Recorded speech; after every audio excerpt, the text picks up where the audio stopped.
اللہ کا شکر ہے بھائی، سب ٹھیک ہے، آپ لوگ آرام سے بات کریں، میں بچوں کو سلا کر آتی ہوں۔ بھابھی یہ کہہ کر کمرے سے چلی گئی۔ مسعود کی اس بات نے مجھے بہت چونکا دیا تھا۔ مجھے یقین ہی نہیں ہو رہا تھا کہ ایسا بھی ہو سکتا ہے۔ اصل میں جو پچھلے واقعات ہوئے، ان میں اور یامین کے واقعے میں کوئی بھی فرق نہیں ہے۔ ان کا گھر بھی آبادی سے تھوڑے فاصلے پر قبرستان کے پاس تھا اور ان کی شادی بھی یکا یک ہوئی، مسعود نے مزید کہا۔ لیکن یار، اس بات کا کیا ثبوت ہے کہ وہ وانیہ بھابھی ہی تھی؟ میں نے پوچھا۔ میں اس بار ثبوت لے کر ہی آیا ہوں، یہ کہہ کر مسعود نے اپنا موبائل نکالا اور مجھے تصویر دکھائی۔ میں اور میرا کزن یہ تصویر لے کر ان جگہوں پر گئے تھے جہاں پر یہ واقعات ہوئے ہیں، اور وہاں پر رہنے والے سب لوگوں نے ہی اس تصویر کو پہچان لیا، اور ہر گاؤں میں اس کا نام الگ تھا۔ میرے کزن کے گاؤں میں اس کا نام ثانیہ، جبکہ اس سے پچھلے گاؤں میں اس نے اپنا نام عائشہ بتایا تھا۔ میرا دماغ اس وقت سن ہو چکا تھا اور مجھے یقین ہی نہیں ہو رہا تھا کہ بھابھی ایسا بھی کر سکتی ہیں۔ کل صبح ہم ہاسپٹل چلیں گے اور وہاں پر جا کر دیکھیں گے، مسعود نے کہا۔ میں نے پریشانی اور حیرانی سے ملے جلے تاثرات میں مسعود سے اجازت لی اور اپنے گھر آ گیا۔ سارے راستے میں یہی سوچتا رہا، میرے ذہن نے بہت سے سوالوں کو جنم لیا تھا۔ گھر پہنچ کر جب میں نے زلیخا کو ان سب باتوں کے بارے میں بتایا تو وہ اس پر یقین کرنے کے لیے بالکل بھی تیار نہ تھی۔ وانیہ بھابھی تو شکل سے بے حد معصوم اور شریف تھیں، اور وہ تو بہت ہی فرما بردار تھی، وہ ایسا بالکل بھی نہیں کر سکتی۔ یقیناً مسعود بھائی کو کوئی غلط فہمی ہوئی ہے، زلیخا نے کہا۔ نہیں یار، اس بار تو مسعود کے پاس پکے ثبوت ہیں، اور انہوں نے اس کے بعد ہی مجھے بلا کر ان سب باتوں کے بارے میں بتایا، اور میں اس وقت سے شدید حیران ہوں۔ اب کل جا کر ہم ہاسپٹل میں باقی ساری باتوں کا پتہ لگائیں گے۔ جیسے تیسے کر کے میں نے یہ رات گزاری۔ صبح سویرے ہی میں مسعود کے گھر گیا اور اس کو ساتھ لیا اور ہم ہاسپٹل پہنچے۔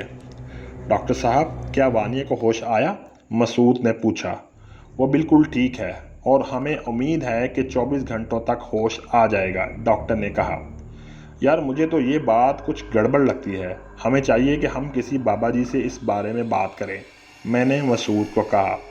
ٹھیک ہے، میں لیڈی کانسٹیبل کو چھوڑ جاتا ہوں اور پھر ہم چلتے ہیں۔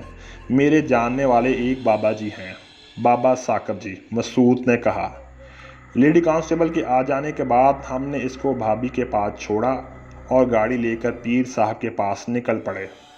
جب ہم وہاں پہنچے تو بابا جی نماز پڑھ رہے تھے۔ ہم نے بھی وضو کیا اور وہاں نماز ادا کی۔ نماز ادا کرنے کے بعد ہم بابا جی کے پاس گئے۔ سلام دعا کرنے کے بعد انہیں سارا واقعہ بتایا۔ بابا جی نے چند لمحوں کے لیے آنکھیں بند کیں اور منہ ہی منہ میں کچھ پڑھنے لگے۔ اس کے بعد انہوں نے آنکھیں کھولی اور کہا، یہ کیا معاملہ ہے، جاؤ جا کے پتہ لگاؤ۔ پھر وہ ہم سے مخاطب ہوئے۔ میں نے موکل کو بھیجا ہے، تھوڑی دیر انتظار کریں، اس کے بعد سارے معاملے کا پتہ چل جائے گا۔ یہ کہنے کے بعد بابا جی عمل میں مصروف ہو گئے اور میں اور مسعود وہاں سے باہر آ گئے۔ ہم نے سوچا کچھ کھا لیا جائے۔ ہم اپنے ساتھ برگر اور بوتل لے کر آئے تھے، وہ کھانا شروع کر دیا۔ ابھی ہم باتوں میں مصروف ہی تھے کہ اچانک مسعود کو ہاسپٹل سے ڈاکٹر کی کال آئی۔ سر، ایک بری خبر ہے، ڈاکٹر نے گھبرائی ہوئی آواز میں مسعود سے بات کی۔ کیا ہوا ڈاکٹر صاحب، خیریت تو ہے؟ وانیہ ٹھیک تو ہے؟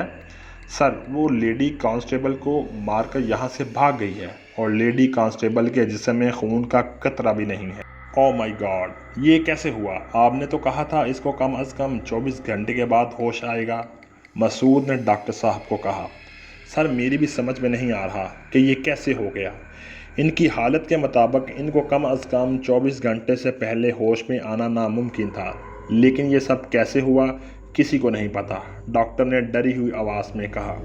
اوکے، میں کچھ دیر میں پہنچتا ہوں، یہ کہہ کر مسعود نے کال کاٹ دی۔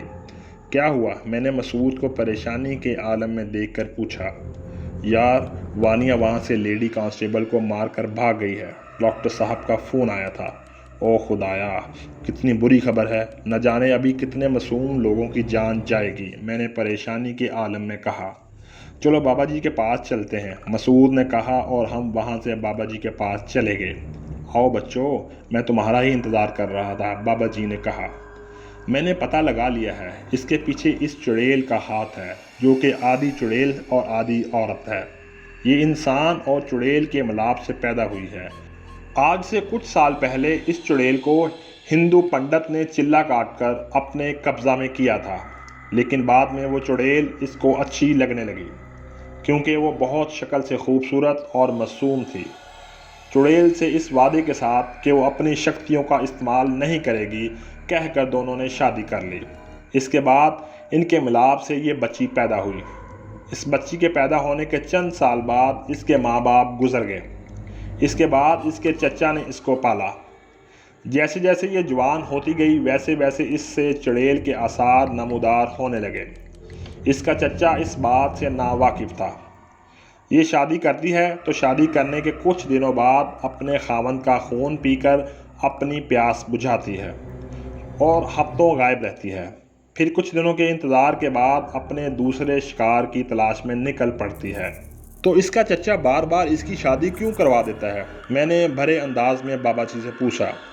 جب وہ اپنے خاوند کو مار کر بھاگ جاتی ہے تو اس کے بعد اس کا چچا ہفتوں پولیس تھانے کے چکر لگاتا ہے۔ کچھ ہفتوں کے بعد وہ پھر اپنی بھولی سی صورت لے کر واپس آ جاتی ہے۔ یہ بھی اپنی ماں کی طرح خوبصورت، معصوم اور چلاک ہے اور لوگ اس کی باتوں میں آ جاتے ہیں۔ اس کا انداز انتہائی معصومانہ ہوتا ہے اور ہر بار کوئی نئی کہانی سناتی ہے۔ اس کی وجہ سے کسی کو شک بھی نہیں ہوتا۔ اس کا چچا پچھلا گاؤں چھوڑ کر آیا تھا کیونکہ 6 شادیوں کے بعد گاؤں والوں نے اس کو منحوس سمجھ کر ان کو گاؤں سے نکال دیا تھا۔ لیکن اس بار یہ کیسے پکڑی گئی؟ میں نے بابا جی سے سوال کیا۔ جیسے کہ میں آپ کو بتا چکا ہوں کہ یہ چڑیل ہونے کے ساتھ ساتھ انسان بھی ہے۔ جب یہ اپنا شکار کر کے بھاگ رہی تھی تو بھاگتے بھاگتے تھک گئی اور اندھیرا زیادہ ہونے کی وجہ سے درخت سے ٹکرا گئی اور بے ہوش ہو گئی۔ اور اس کو پکڑنے کی ایک وجہ یہ بھی ہے کہ تمہارے دوست نے کچھ لمحے پہلے ہی تمہیں فون کر دیا تھا، بابا جی نے کہا۔ جی بابا جی، اس کا فون آتے ہی میں فوراً گھر سے نکل پڑا تھا اور اس کے گھر سے میرے گھر کا فاصلہ بہت تھوڑا ہے۔ میں بہت جلد وہاں پہنچ گیا تھا۔ میں نے کہا، اب اس کو سزا دینی ہے یا پھر ہمیشہ کے لیے مارنا ہے؟ بابا جی نے کہا۔ کیا اس پر گولی اثر کرے گی؟ مسعود نے کہا۔ ہاں کرے گی، لیکن گولی سے اس کی موت واقع نہیں ہوگی۔ گولیاں صرف اسے زخمی کر سکتی ہیں اور وہ بھی تب تک جب تک یہ عام انسان ہے۔ چڑیل کے روپ میں آتے ہی اس کا وہ زخم بھی بھر جائے گا، بابا جی نے کہا۔ نہ جانے اس نے کتنے معصوم لوگوں کی جان لی ہے، خاص طور پر میرے دوست یامین کی۔ اس کو میں کسی حال میں نہیں چھوڑوں گا۔ آپ مجھے کوئی ایسا طریقہ بتائیں کہ جس سے میں اسے ختم کر دوں، میں نے غصے میں کہا۔ ٹھیک ہے، میں تمہیں طریقہ بتاتا ہوں، بابا جی نے کہا۔ یہ لو ستو کے دانے، قبرستان میں کسی پرانی سی ایسی قبر جس کے پاس درخت ہو، وہاں پر بیٹھ کر ان دانوں پر چلہ کرنا ہے اور ایک بات اچھے سے یاد رکھنا، کچھ بھی ہو جائے، چاہے میں تمہیں بلاؤں یا تمہاری دوست یامین کی روح آئے اور کہے کہ علی عمل چھوڑ دو، میں نے اسے معاف کر دیا، یا چاہے مسعود آئے یا بے شک تمہاری بیوی تمہارے پاس آ جائے، باہر نہیں نکلنا اور نہ ہی اپنا عمل چھوڑنا ہے۔ دن میں سارا دن کسی سے بات نہیں کرنی اور عشاء کا ٹائم ہوتے ہی تم نے اپنا عمل شروع کر دینا ہے۔ جب تک فجر کی اذان تمہارے کانوں میں نہ پڑے تم نے عمل نہیں چھوڑنا۔ بہتر یہی ہوگا کہ تم اپنے کام سے چھٹی لے لو۔ یہ کہنے کے بعد بابا جی نے مجھے وہ عمل بتایا جو چلے میں پڑھنا ہے۔ بابا جی سے دعا لے کر میں وہاں سے رخصت ہو گیا۔ اب میرا ارادہ جلد از جلد اس چڑیل کو اپنے انجام پر پہنچانا تھا۔ یار علی، تم یہ عمل ٹھیک سے کر لو گے نا؟ مسعود نے راستے میں مجھ سے پوچھا۔ انشاءاللہ ضرور کروں گا۔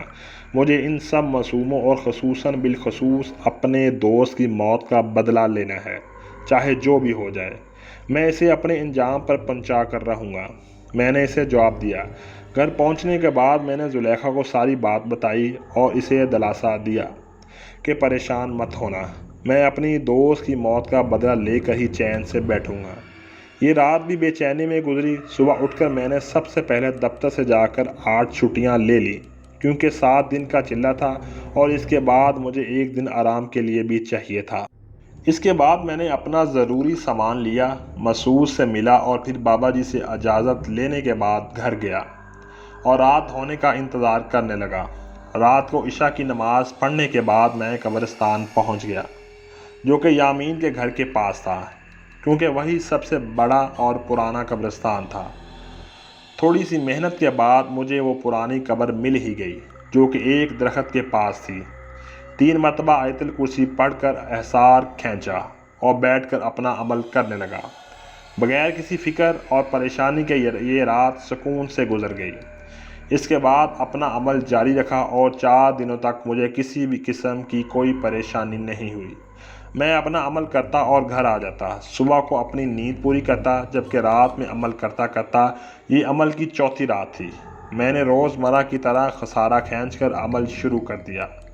تھوڑی دیر بعد اچانک بہت سارے بادل ایک دم آ گئے اور بادل زور سے گرجے، شدید بارش ہونے لگی، اور یہ دیکھ کر میری آنکھیں پھٹی کی پھٹی رہ گئی۔ یہ عام بارش نہیں بلکہ خون کی بارش تھی، جو کہ میرے خسارے سے باہر ہو رہی تھی۔ خسارے کے اندر ایک بھی قطرہ نہیں گرا تھا۔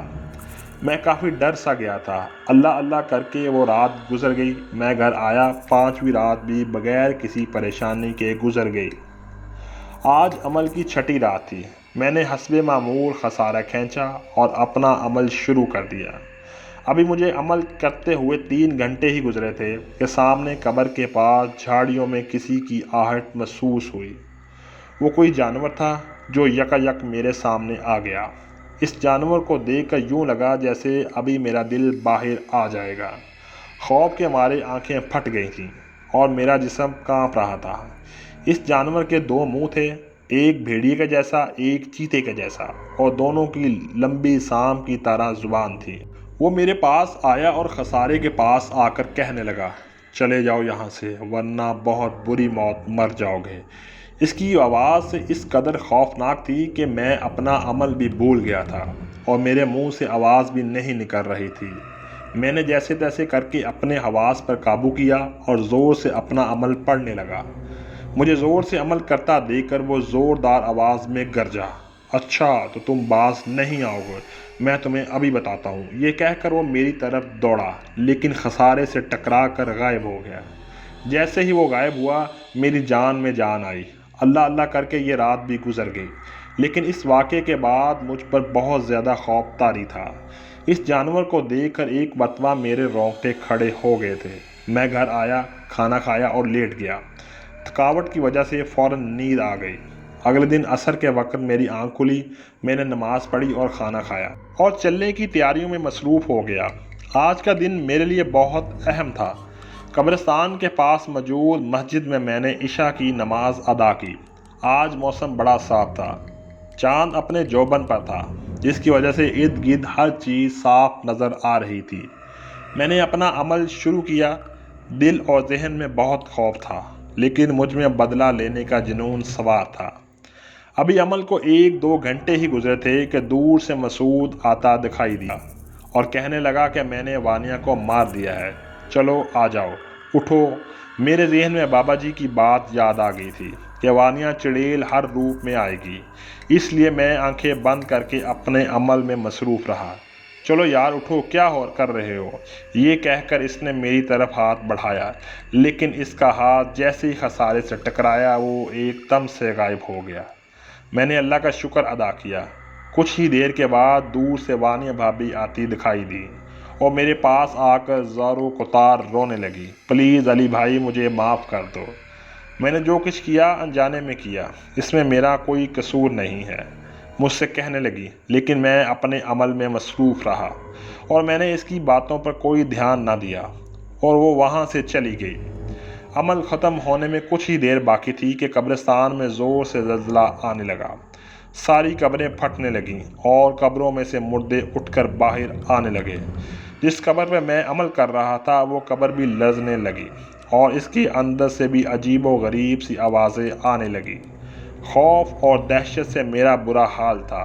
اتنے میں سامنے وانیہ دکھائی دی اور ساتھ میں بابا جی بھی تھے۔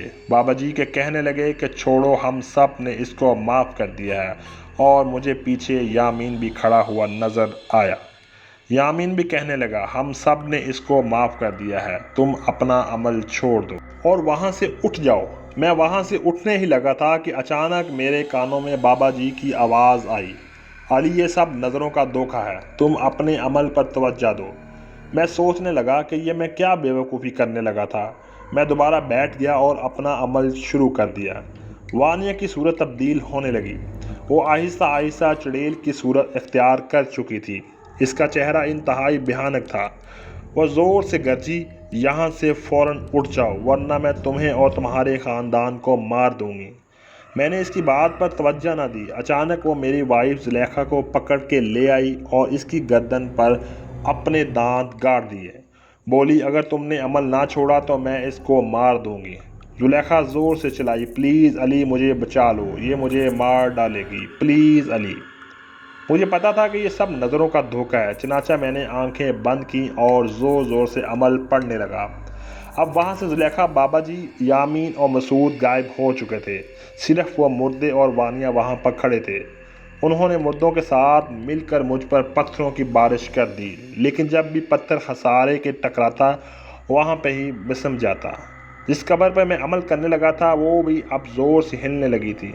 ڈر اور دہشت کے مارے میرا برا حال تھا۔ میں نے آنکھیں بند کر کے اپنے اللہ سے مدد کی فریاد کی اور زور زور سے عمل پڑھنے لگا۔ اتنے میں مجھے دور سے اذانوں کی آواز آئی۔ میں نے آنکھیں کھولیں تو باہر وانیہ کا جسم جل رہا تھا اور دور سے مجھے زلیخا، مسعود، الشبہ اور باجی آتی دکھائی دیے۔ ان سب کے چہرے پہ مسکراہٹ تھی اور انہوں نے مجھے مبارکباد دی۔